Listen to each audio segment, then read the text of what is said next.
the one thing that's been on everyone's mind this entire time. Where is update 1.5? If you play anime Vanguards, then you know update 1.5 has been teased for a little while now, and everyone's been waiting for something new to play within these past couple weeks. In my opinion, update 1 was pretty good. It added a lot, like new game modes, new mechanics, and reworked game modes as well. So things, especially like the tourney, are giving us a lot of content, to play within the weeks that were upcoming to the update.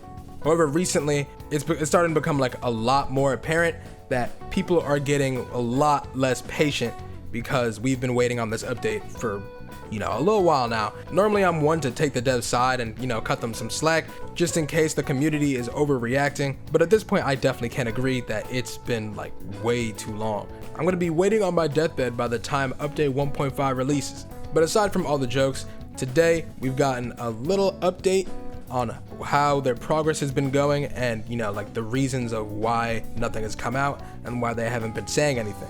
So without any further delay, let's just get into it. So if you're in the Anime Vanguards Discord, which you definitely should be by now, you'll see that Paisuf has made an announcement in sub-announcements. This announcement pretty much details like everything that's been going on with them, why the update's been taking so long, what to expect when it drops, and stuff like that, an apology too. So let's go over it. So the first part is the explanation that I was talking about before, where they said that they plan to release an update 1.1, which would be the Sukuna boss event. And if you haven't seen that, it's basically just gonna be like the Igris raid that we had. It'll be like a huge boss, I'm guessing, and we'll have to work our way up to that boss at I think it was like a wave 30 thing. And it'll probably take a bit to, complete all of that.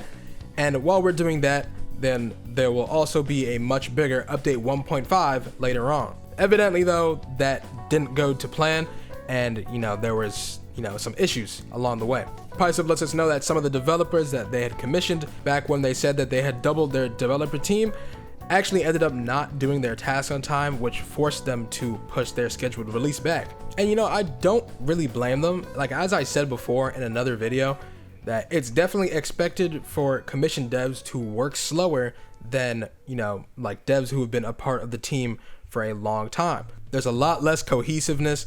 They really don't know each other like that, and so it's really up to the Anime Vanguard's developers to figure out whether they should trust that person to make models for their game or animate for their game or make the VFX for their game, and they have to hope that that person can keep up with the quality. Like for example, we were told that there was one modeler who was doing an important enemy for 12 days, barely had any progress, and in the end he just ended up completely giving up on it. Then there was another person who claimed to be a modeler and turned out to have been paying other modelers to work for them, giving them a percentage of what he was getting paid, which is pretty scummy. It's gotten so serious that they're developing pyramid schemes in Anime Vanguards. And so of course we can't really blame them that much. If they're shown that someone has done a good job on previous models or animating or other dev work, and they're we should hire this guy, and this person turns out to be a complete fraud or just really flaky and backing out at the last minute,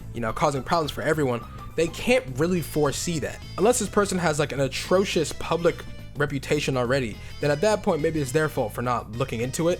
But honestly, if commissioned developers are going rogue in a sense, then there's not much they could have done to prevent that. Thankfully though, we've finally been able to know what's been taking these updates so long, so I'm at least glad for that. As I mentioned before on one of my other videos, they did say that they were more committed to transparency, so I hope some things like this will be continued, because the last information we got about an update was a little while ago. So now that we know, what can we expect of the update 1.1 and 1.5? So as I said before, update 1 will be a boss event which includes Sukuna, much smaller than a regular update, but then after that, they'll shift their focus to update 1.5, which will include a new game mode, a full stage, which I'm assuming will be a story stage, gameplay mechanics, units, and more. They even give us a sneak peek to go along with it, and I'm not gonna lie, this is fire. I really do like that they're taking a creative approach to it and adding their own intros to every raid they do or boss event. I'm not gonna hold you, it actually looks sick. Yeah, this sneak was supposed to be an apology for, keeping us in the dark for so long. You know what, maybe I'll accept it. Thankfully we've gotten something. Hopefully we don't have to, wait as long as we did for another update. Now actually, as I am recording this, they've ended up locking general as usual, because I'm guessing people just like can't appreciate that we're getting something at all, which is, you know, honestly crazy. Y'all have been complaining within the past couple weeks about not getting an update, and now that they've finally announced something, we're getting even more upset. I mean, it's to be expected with a community of 900,000 people, damn near a million, but come on, yo, do better. Anyways, that's all I gotta go over for this video. Quick little information dump. Hopefully we'll get to see more about update 1.1 or update 1.5 before they drop. I'll probably make some more videos about that. So if you want to see stuff about that, then subscribe to this channel and my main channel, which will be on my homepage when you click on my channel. So go do your due diligence. Thanks for watching, and I'll see y'all later.